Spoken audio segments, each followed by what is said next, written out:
Ready?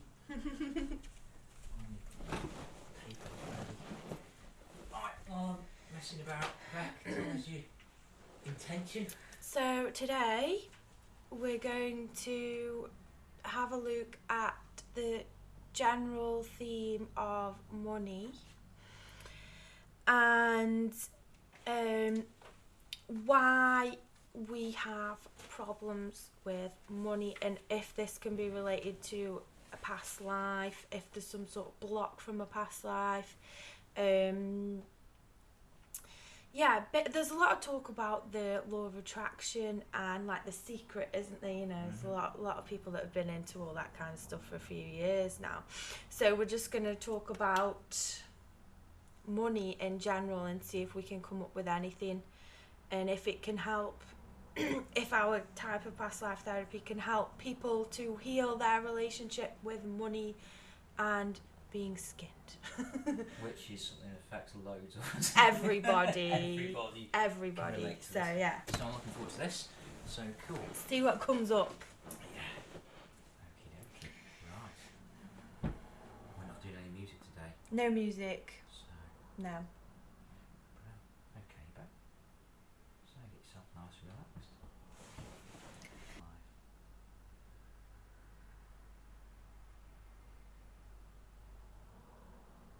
can see how it looks and you can tell how it feels and so. I'd like to go through the door now. When you're ready, just tell me where you are and what's happening.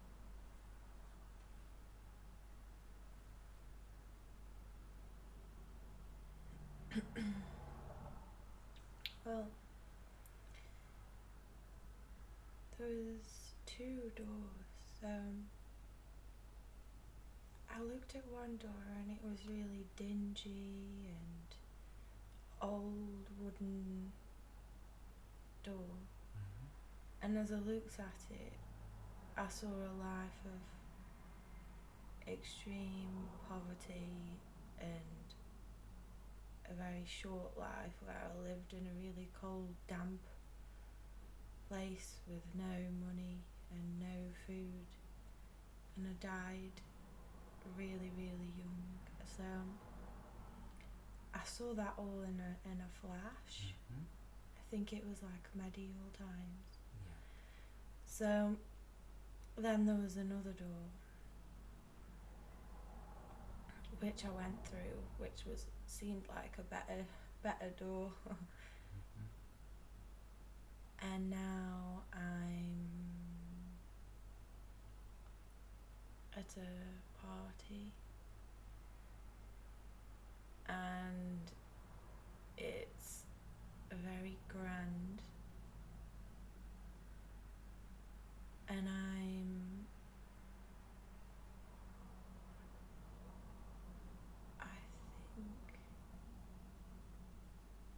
think I'm watching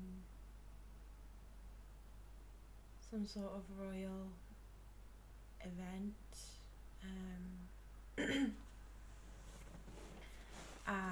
Yeah, okay, so I'm in India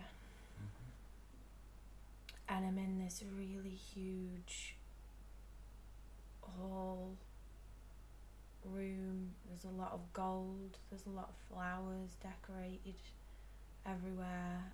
Everybody has gold jewellery all over them. So massive like headdresses, all made of gold and jewels and rubies. I see. And amazingly beautiful clothes, all colourful, embroidered silk, very luxurious clothing. And I'm looking up at what would you call it, the stage or the main, the front bit of the room. Everybody is dancing, and then there is the king and the queen at the front of the room on huge seats. They've got this table in front of them with lots of fruits and alcohol, some sort of like schnapps that's made from a fruit, fermented fruit. And that is the drink of the king, and only really rich people can drink it in India. But everybody's covered in gold jewellery and precious stones and bright colours. And I'm the mother of the king. I see. And so I'm just watching him, and he's a really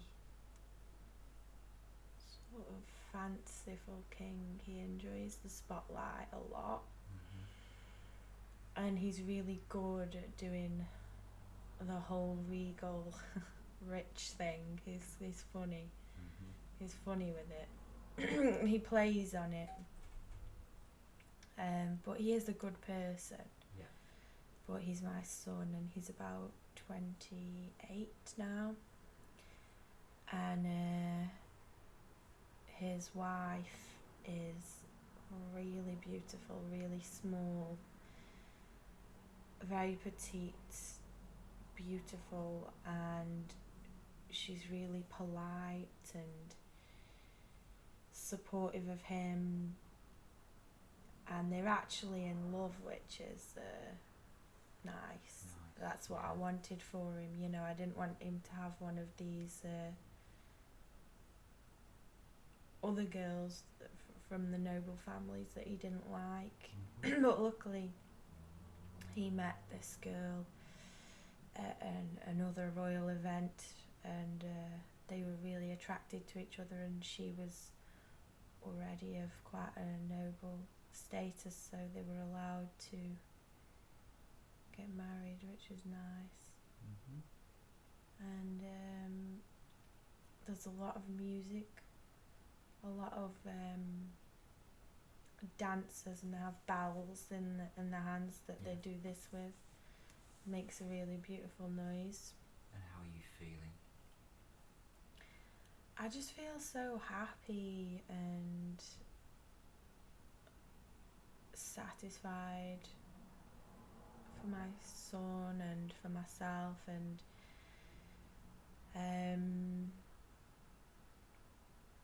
my husband is here too, and we passed the throne on, we passed the duties on, because we couldn't be bothered anymore, basically. Yeah. I think I'm 67, and I think we only have one son. No. We have a daughter, but she doesn't live here. She went to do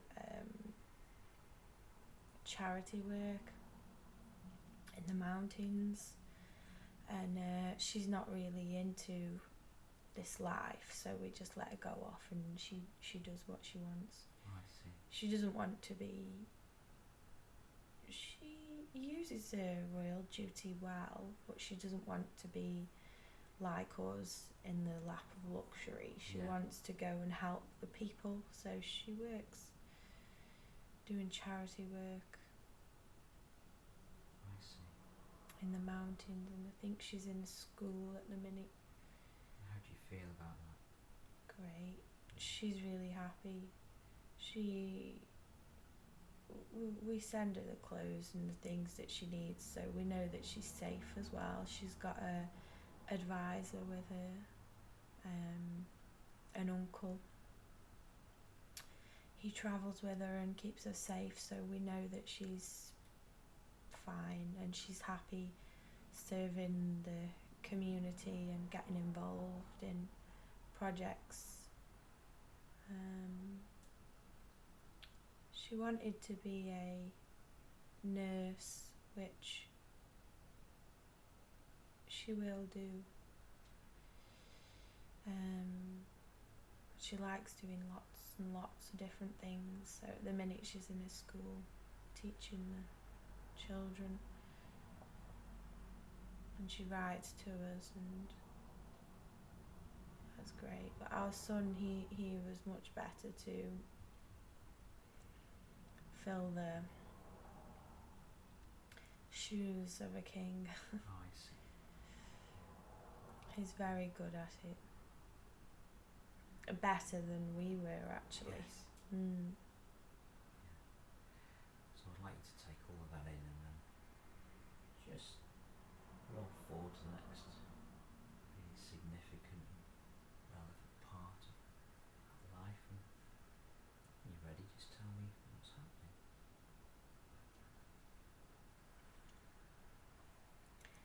So now I have 3 grandchildren, 2 boys and a girl, and the boys are twins and the girl is just 1 year old. The boys are 4, and I'm in the gardens just playing with them, looking after them. My husband is with us, and he's just talking to the gardeners about the flowers and planting that needs to be done. But we spend most days just with the children now. We didn't get much time to play with our own children, so now we're making up for that with the grandchildren. I see. Yeah. And we don't have as grand clothes on because we're in the gardens now playing. But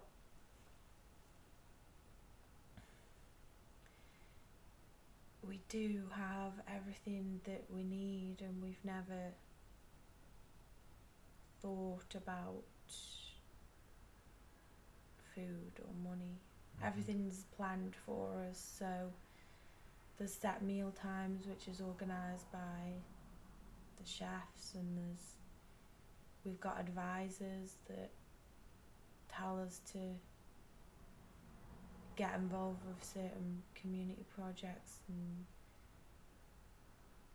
everybody sorts everything out for us, so the only thing that we have ever had to do is just make good decisions for the good of the people.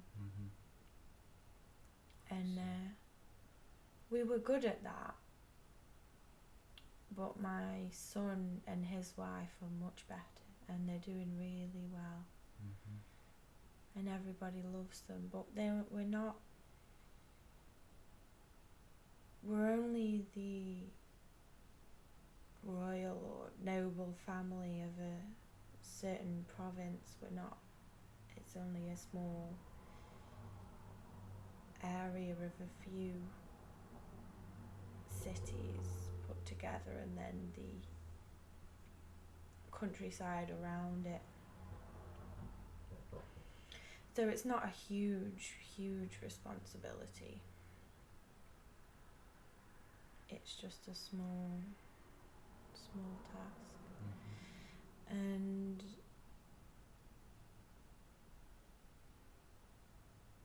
my son is really charismatic, and he's really humorous, and the people really like him, and he's very generous, and he goes out and visits the cities and towns and talks to people and helps them,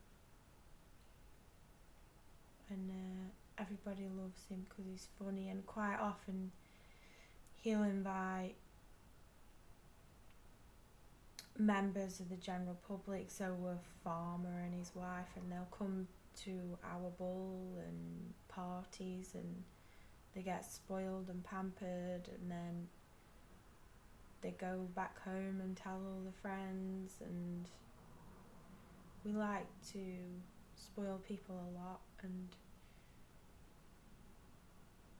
try and give people a taste of the life that we have and share it with others. And my son, he will go out into the towns on a visit, and if he meets someone that he sees struggling or he knows deserves it, his wife's better because she's very nurturing and kind and generous and soft. He's a bit more of a playful character, but so they will decide to randomly give out a hell of a lot of gold to a random member of the public, and we always feel like we're doing good things and helping people and making people happy. We're quite a prosperous region, and there is poor people and sick people, and there's a whole team of sort of charity workers now that are in charge of that, giving them food. And my daughter runs that whole thing now, so that's really good because she was born to do that. And during the time of when my husband and I were in charge, we weren't very good. We kind of just ignored that problem. We weren't good at that. We used to get stressed and a bit overwhelmed by the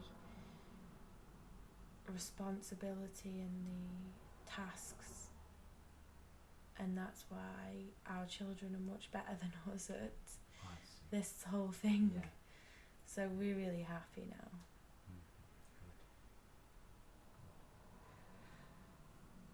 So I'd like to roll forward now to the next significant part, relevant part. You there, let me know, tell me what's happening. I'm in the bedroom, and well, it's not our bedroom, it's a special room that we keep for when people are unwell. So it's kind of like the medical room, and there's lots of tinctures and medicines and all sorts of stock in this room. And my husband's been put in here because he has a really bad fever.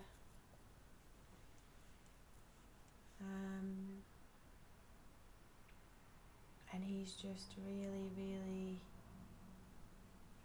sweaty and delirious. He's talking about strange things. And the doctor here and we have like a normal doctor, and then we have like a holistic lady that changes the food and the things that he's drinking to make him better as well. So we have normal medical intervention, and they think that it's to do with his urine and kidneys, is why he's unwell. And we're just giving him a lot of water with certain essence drops in it. This lady, the holistic lady, has put together. She's been working with us for a long time. Her mother was our holistic lady healer, and then she passed all the knowledge to her, so she's the second generation that's been with us.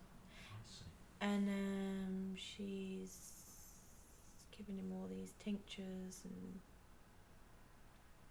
certain spices and some milk that he's drinking, and we're just getting him to drink lots of different things. And the medical doctors trying to treat him alongside that as well, with pain relief. And yeah, he's not going to die.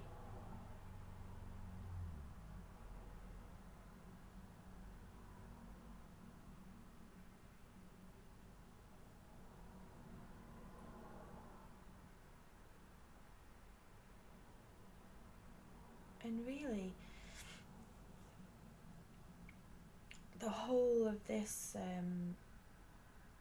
lifetime, when I'm thinking about it, I've been really relaxed. And the only time I've ever felt stressed is when I've had to make a decision that impacts the people that we were in charge of in our province. But that was only a few times.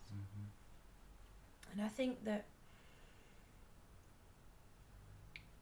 having money and knowing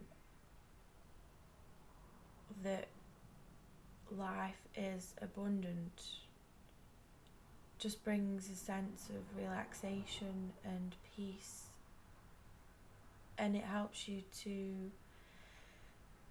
find humour easier.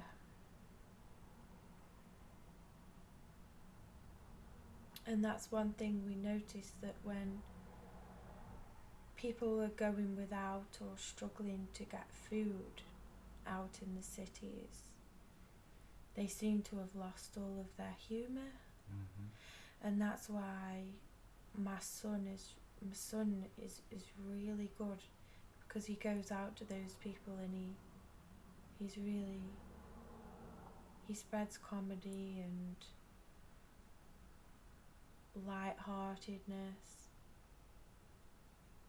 and then he gives them money, and then with the humour and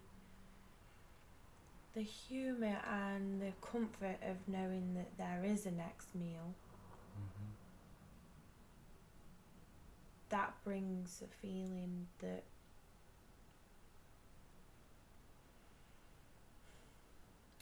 of comfort and contentment. And that's what I've experienced throughout this whole lifetime, is that feeling of contentment and ease. So what will happen now? Well, my husband gets better, and we are quite elderly now, so we tend to spend a lot of our time in the garden, drinking nice fruit juices, and we have like comfortable clothes made that are like pajamas, but you can get away with wearing them outside. Which is a great thing for elderly people. I'd highly recommend that. And it's always warm here, it's always sunny, and that helps a lot with happiness levels. The sunshine. And we just spend a lot of time with our family and grandchildren. The grandchildren are teenagers now,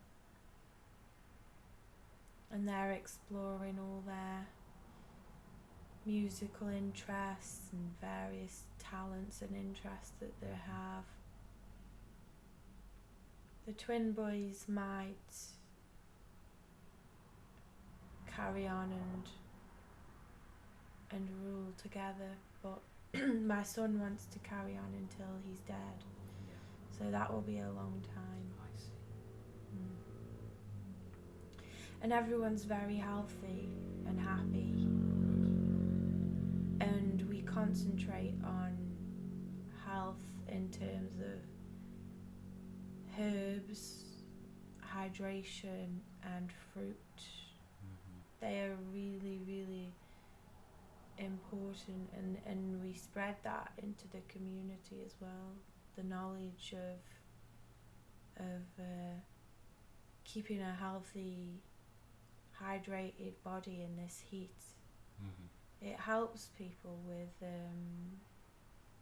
just being happy.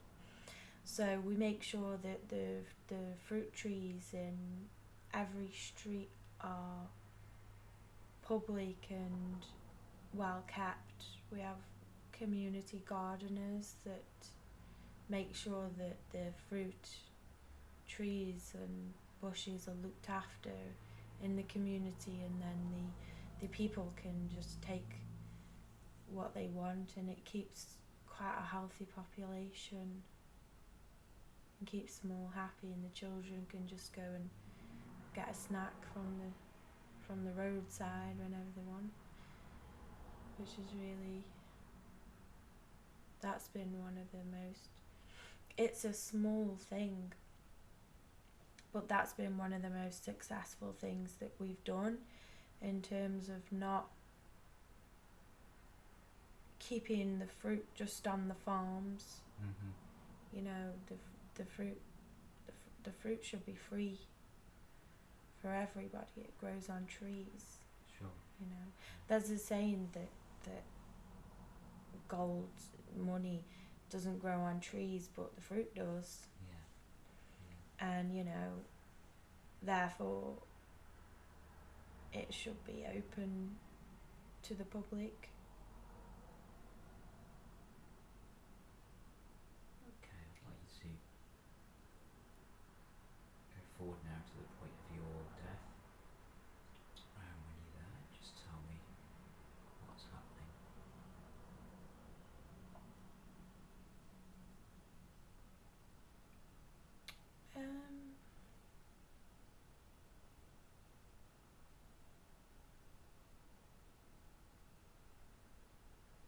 I'm in the garden and I'm really old. I've lived a very long life.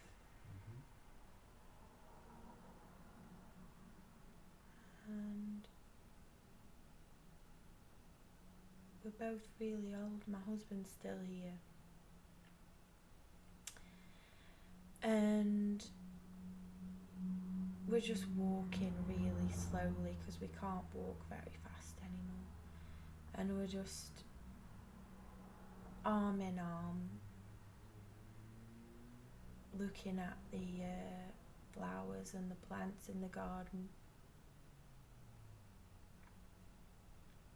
And the grandchildren are also here, playing cricket, I think, far away though, further down the green. And all of a sudden I feel this just a pain in my chest.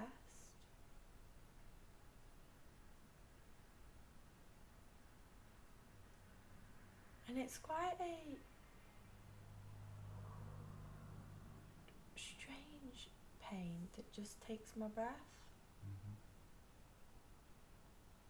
And then I have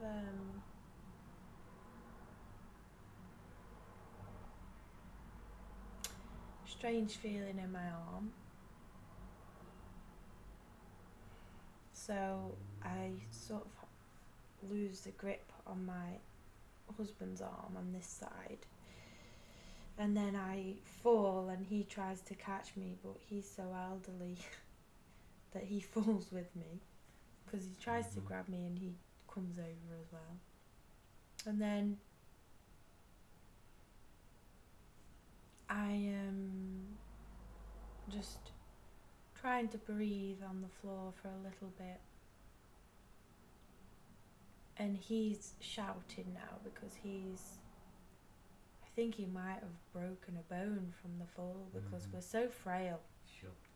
And he's shouting to the boys, the twin boys. So they come running and I'm sort of breathing strange. And then just die. Mhm. And then so sort of like my spirit sort of like stays in the body for a bit, because I kind of want to carry on with this life. Mhm. It's been really nice. Yeah. So my soul is like, oh, come on. Just a bit of a joke, bit of a soul joke there. I can't actually restart the body. I know it's gone, but I'm just sort of like, no. Yeah. Yeah. And then I float out, really content, really, really, really content. And my soul of my mother, I can see her and she's here and we're Mhm. having a little communication, and she's really happy with, you know, what we did, what happened in this life. And then so they they send for the doctor, and the doctor comes and they all help to carry my husband inside. And when you're in the spirit realm, you know when people are going to die. Mhm. So a lot of the time the spirits will come, your ancestors, the spirits of your ancestors will come, and they'll be around you for maybe a week or a few days before you die, because they know that it's coming and they're waiting. So I know now that my husband's gonna die in a few days, just a few days after me. And he has broken his hip, which is not really possible for a elderly person to recover from. No. He's not going to heal. The hip isn't going to heal.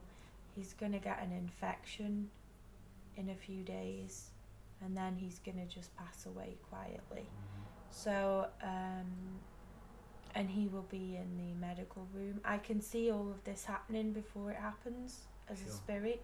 Yeah. So now I'm going to go off to the let's say heaven. I'm gonna go there, and I'm gonna come back just in time for when my husband dies, I see. and I can travel through time as a spirit, so it's easy to do. So I go back to where all the souls are,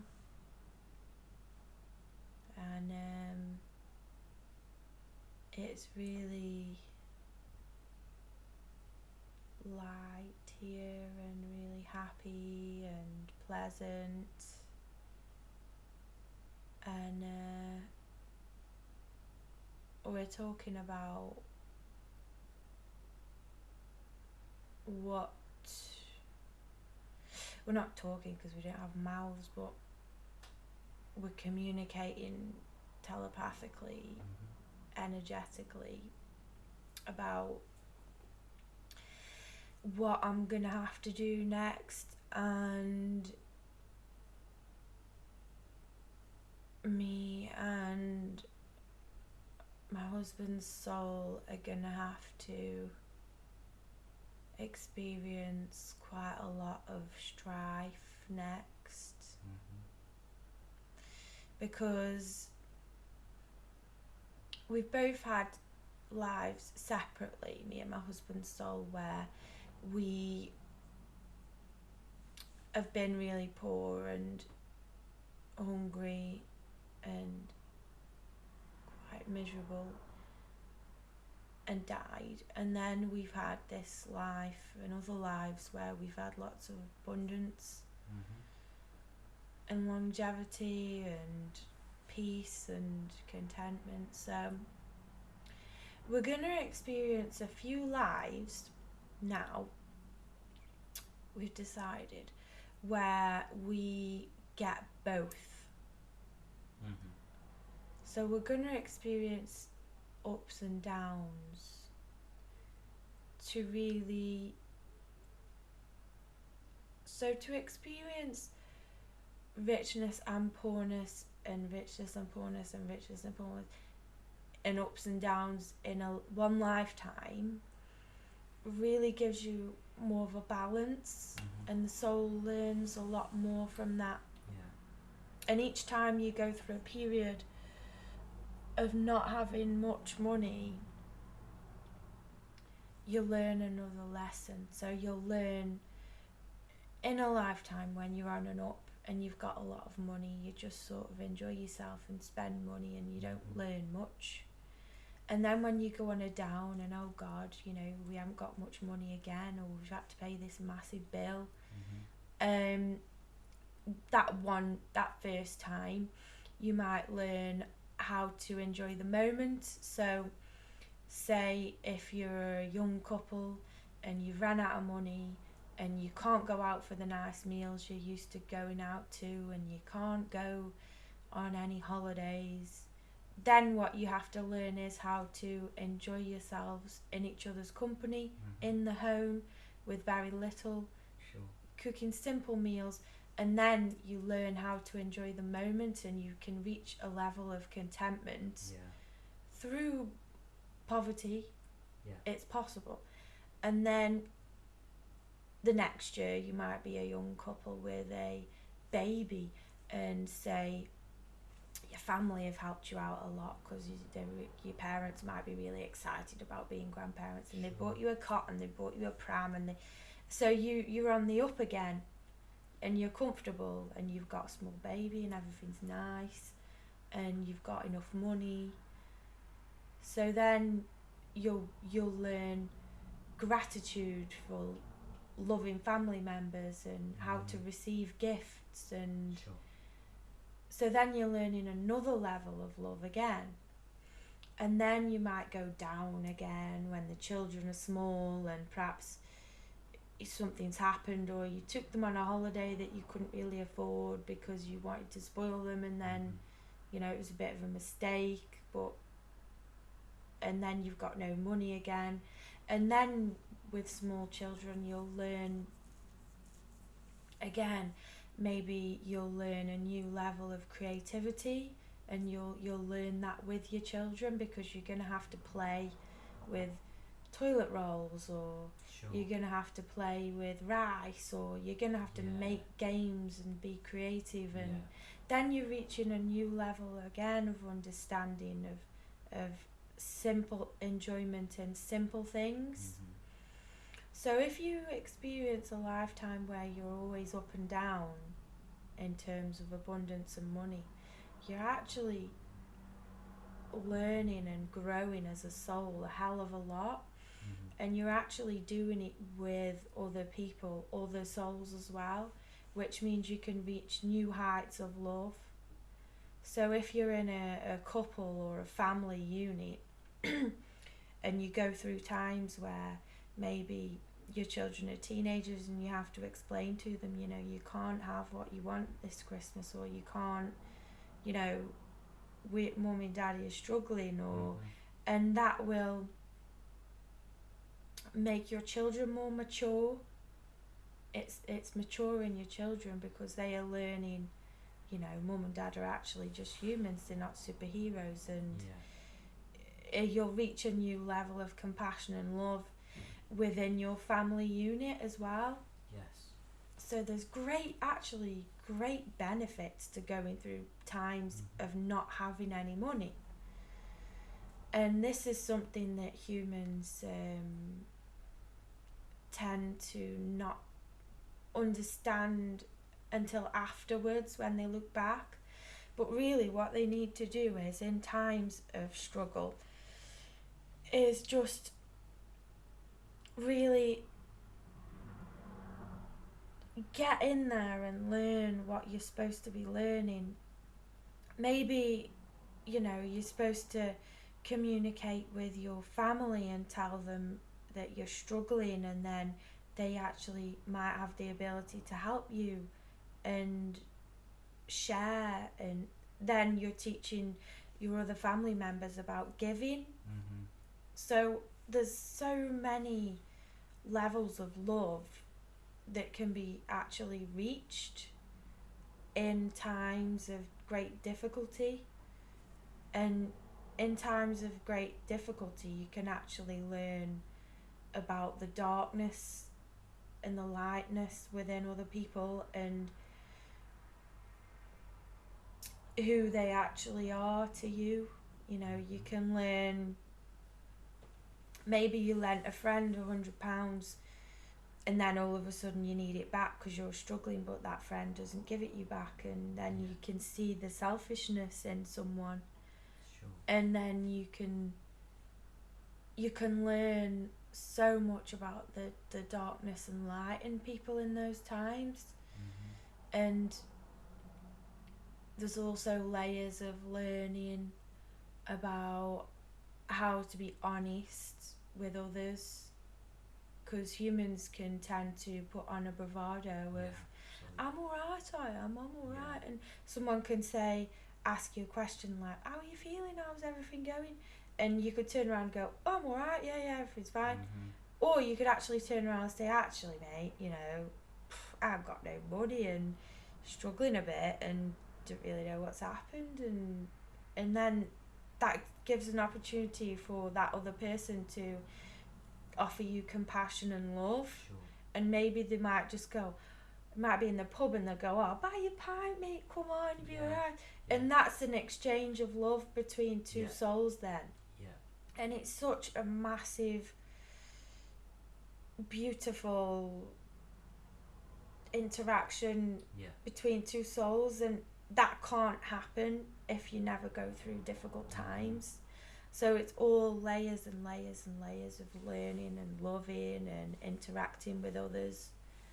And you can learn who the good and bad people are in your life, and learn about who you might need to step away from and who you need to step towards, and you can finish off lessons with souls that you've got contracts with, and you can finish that up.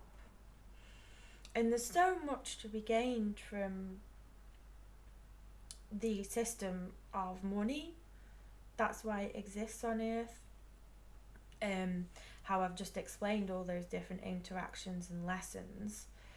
It's a benefit, and humans don't tend to see it as a benefit. They're like, oh, I wish we could live in a world without money. I hate money. Oh, money's so unpredictable, and you can lose your job at the drop of a hat, and you can, lose your house, you can lose your car can break, but you can also buy something really expensive and realise that it doesn't mean much. There's so many lessons, and the amount of learning and growth that can be gained from the system of money on planet Earth is infinite. That's interesting. It's absolutely infinite. There's so many layers and so many different things that are playing out. So that's the main thing really that people need to understand about money, but also there's an element to not getting so wound up and stressed about money, because you know, what I've just explained there is like the simple, everybody can understand that. Everybody watching this video can understand, you know, that you've gained a new level of trust or level of love with your mum when you've been in trouble and she's gone and got you some food shopping. That's lovely. Everybody can understand that, and that's beautiful to experience that in a family or in a relationship, a friendship, whatever. But on a deeper level, and you know, this will be for people that are really interested now in the law of attraction and the law of energy, and so you might have negative layers of energy in your actual body, and that can be from your upbringing. So if you were brought up with not much money, or your parents have always been crap with money, and therefore you've gone the opposite way and you hoard money, or you're actually carrying on that by repeating your parents' pattern of always losing money or gambling or being poor or not ever thinking there's enough. So there's different way. The only way you can get this negative energy out of your body is through healing. So you might need to, everyone's relationship with money will be different. This is why it's so interesting on Earth, because you might need to go back into your childhood and look at your wounding from your parents and what they were like with money, or how that impacted you as a child. So you might need to heal that in your childhood. So childhood regression hypnotherapy would be really good for that, or working with a coach or a therapist that can do, you know, psychological work on your you know, the way you were attached to your parents or anything like that through your childhood. There's lots of different ways. It could be past life problem, which obviously this kind of healing would be the best thing to do. If you've always been in a family where everyone's quite successful and okay, you know, they all probably like Becky, you know, like a lot of her family all own their own property and they do all right, all quite intelligent, got good jobs, you know, teachers, etc. Everyone's pretty much abundant and always had nice cars and always been all right, you know. That can't be traced to your childhood then. No.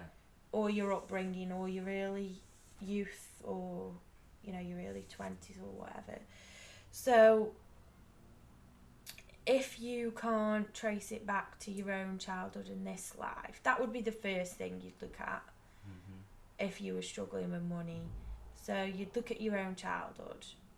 If you couldn't trace it back to that, like Becky can't, then you would look at past lives. And then if you've done a lot of sort of past life healing like Becky has, and you can't really trace it back to like a really awful, terrible wound from a past life that you're still carrying in your energetic body, then you would look at your relationship with energy.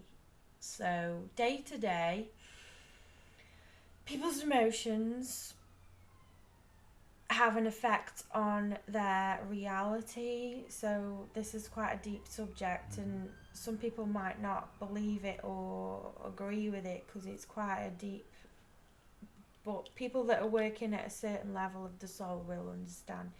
So if you are having a day where something's really affected you, something on the outside that's angered you, irritated you, it could even be as simple as a tiny bit of road rage, you know, something that small can lower your vibration. So you've got joy and peace at the top and sort of hate at the bottom, and in the middle is anger, and boredom, and then laughter. There's a certain scale of low emotion to higher emotion, and you can travel up and down like this. So you could have woke up feeling quite peaceful. You've got a day off or whatever, you're going to go do your food shopping and perhaps go around your mum's and chill out. So you're on a level of peace, contentment. Your day ahead is looking good. And then you get in your car and perhaps someone cuts you up or might scrape your car on the car park of the supermarket, and then you've gone into anger. So you've dropped right down. And then what will happen is, because you're here and you're in the lower emotions, you're in anger, you're in upset, and all this energy of these emotions is running through your body. So instantly it affects your health, it affects your stress, cortisol levels in your body, and then your body won't be digesting food properly. And so first of all, it's had a physical effect, which will make you feel even worse. And then what happens is, here's a good example. Have you ever noticed how you only perhaps, like say if you're having a bad day where things have irritated you as soon as you've woke up, things will happen. You'll stump your toe, you'll smash a glass, and this is even before you've got ready for work. You're attracting bad things. You'll notice.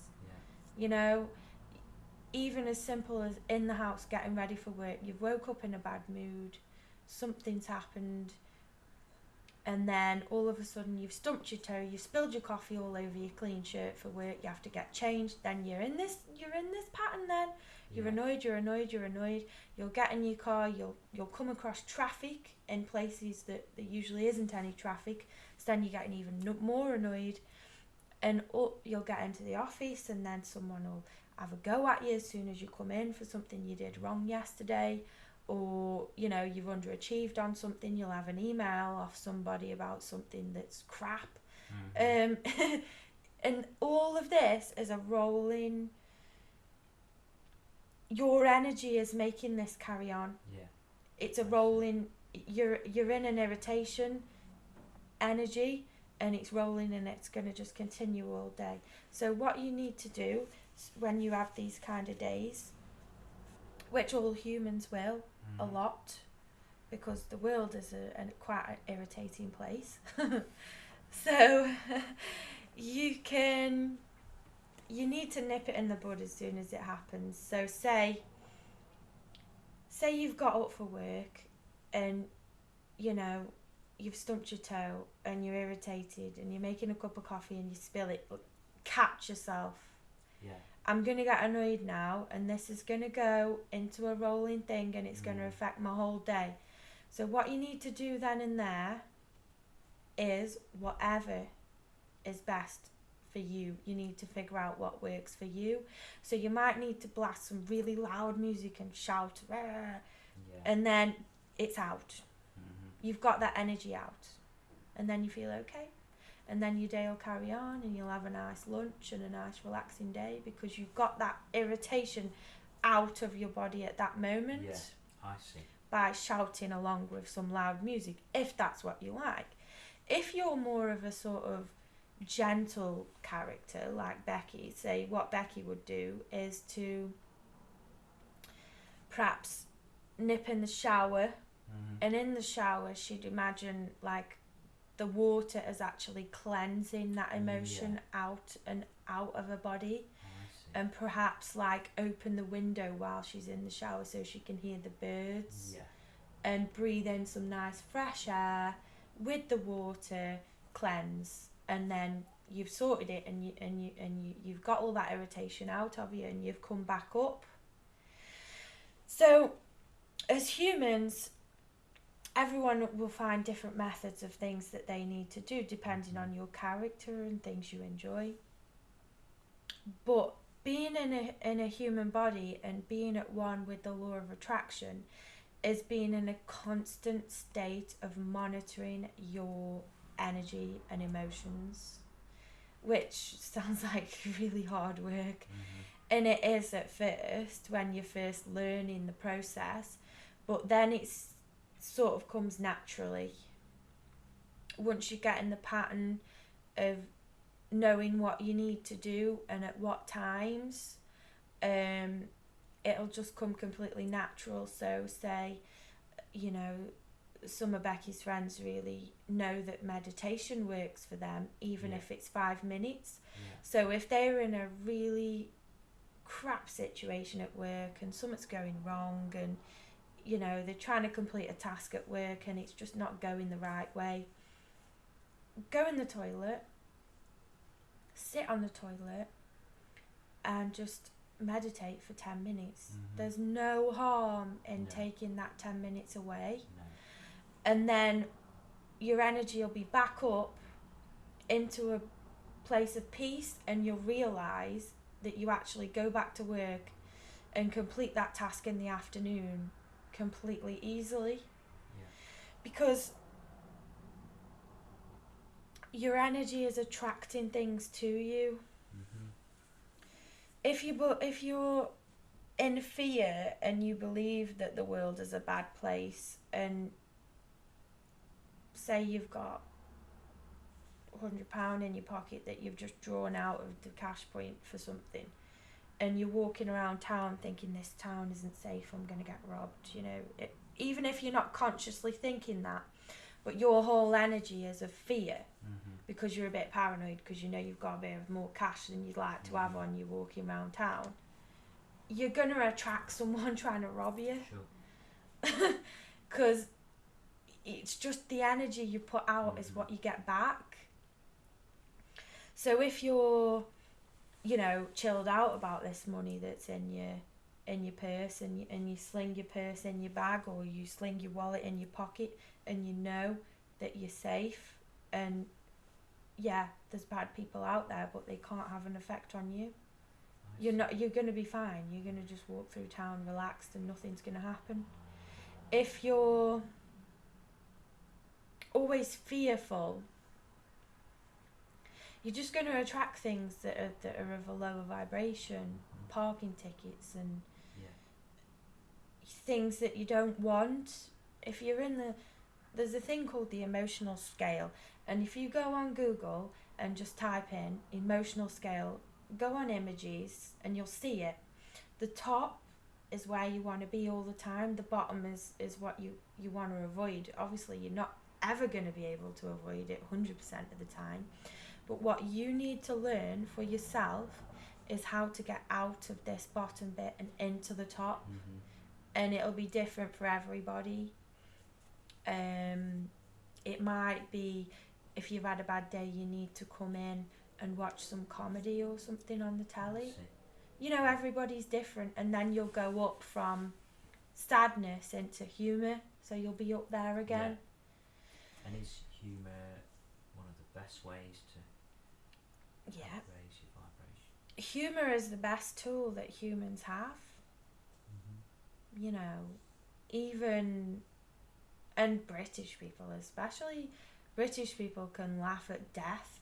They can laugh at accidents. They can laugh at, you know, misfortune. You know, Becky works in medical work, and she'll even get people on the phone that are maybe diabetic and have had to have their leg cut off, and they're making jokes about their own stump, taking the mick out of themselves in effect.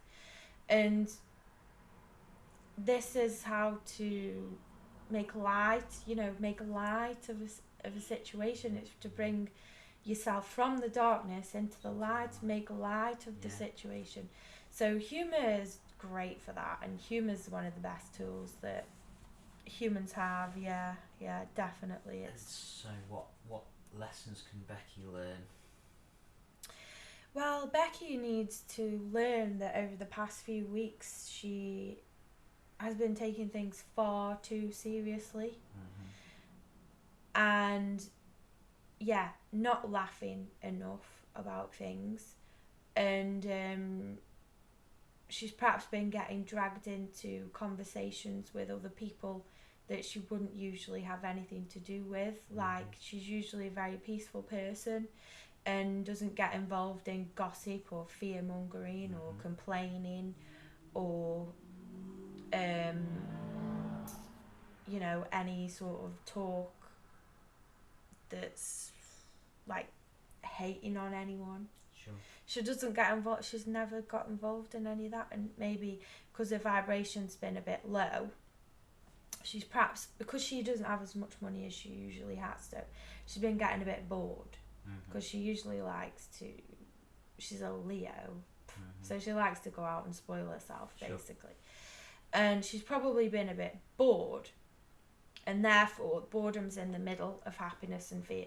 So you can easily go up or down from boredom, so you need to be careful with boredom, because you can slip quite easily into the dark side. So what she needs to realise is she's been getting sucked in to conversations, complaining about work and about other people that are complaining about money, and she's been going, oh yeah, it's crap, innit? No, don't even engage in those types of conversations, because you straight away you've dropped down.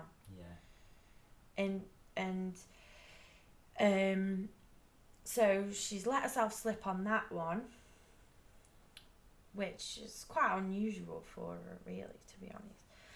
And then she can also learn that what I've just said about the ups and downs of money, taking the positive from the times of not having much money. That's some amazing lessons. And if you're in a time when you don't have much money, you can't go to the cinema on your day off. You can't do this. You can't do things you'd usually do.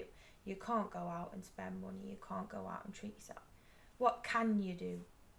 The best thing for humans to do, because if you're in a point of having no money and you've attracted some quite bad circumstances, say an unexpected bill or a parking ticket, you've attracted that, so you've been in the lower emotions. So the best thing that you can do when you've got no money is to chill out and be in your house, relax, self-care. You'll have enough money for a nice cup of tea. You know, make yourself a nice cup of tea, watch an old DVD that makes you happy that you haven't watched for years.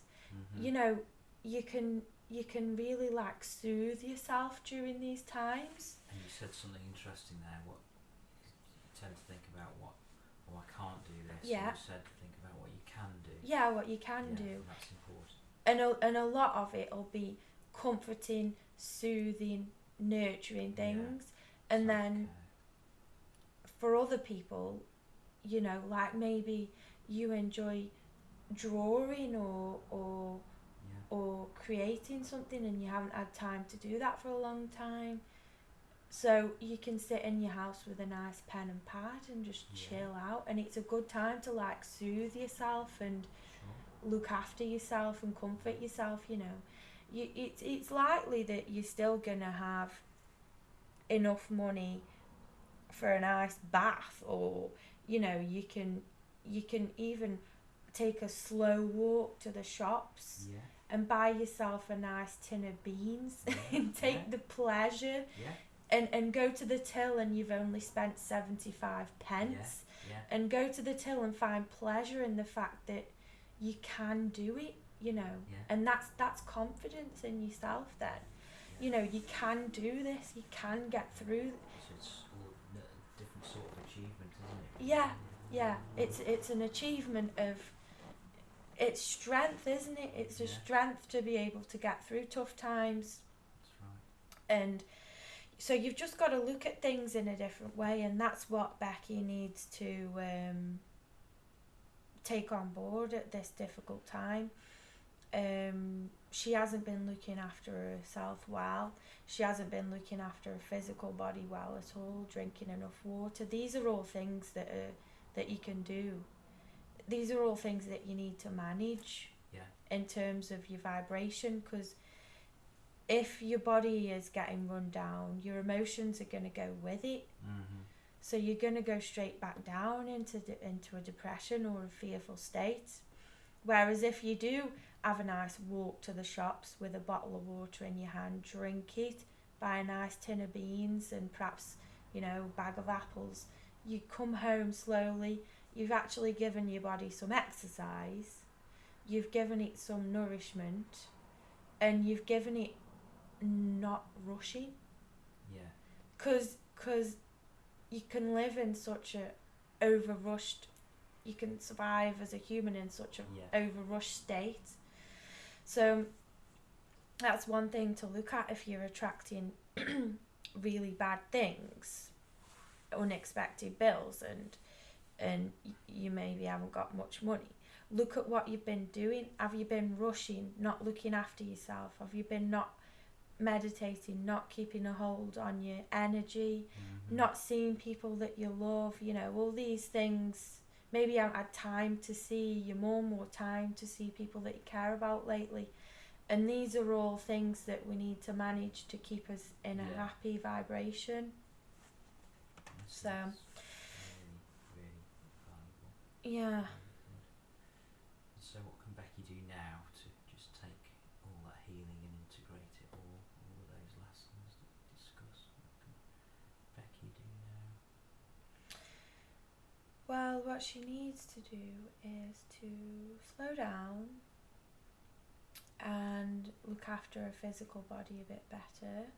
So eating more fruits and vegetables, which are actually the cheapest foods. You know, you can go out and buy a bag of potatoes, carrots and whatnot and make loads of different meals with that. You can make a nice healthy soup. You can make, you know, you can make all that kind of food last for a while, and you're actually nourishing your body at the same time. So she needs to nourish her body more, look after her energy better. So she needs to do a bit more meditation and relaxation. It's all really about slowing down and getting enough sleep and water. And also, the thing with humans is they can go through a bad time. And what she needs to do is, she's in a bit of a low point now.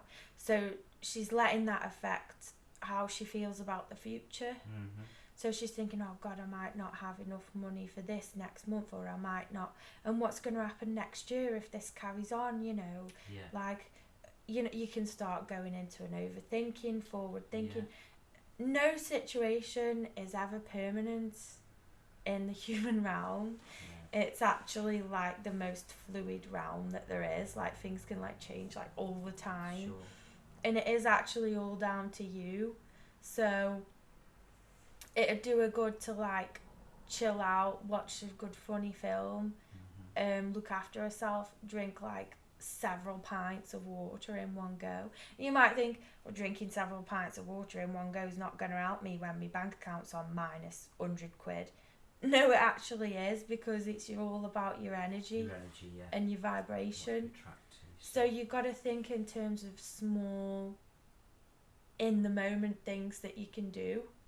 Because if you weren't dehydrated, run down, had a sickness bug, working night shifts, this is all things that Becky's been doing, not preparing good food, so buying crap food from takeaways and stuff like that, because she's in a rush.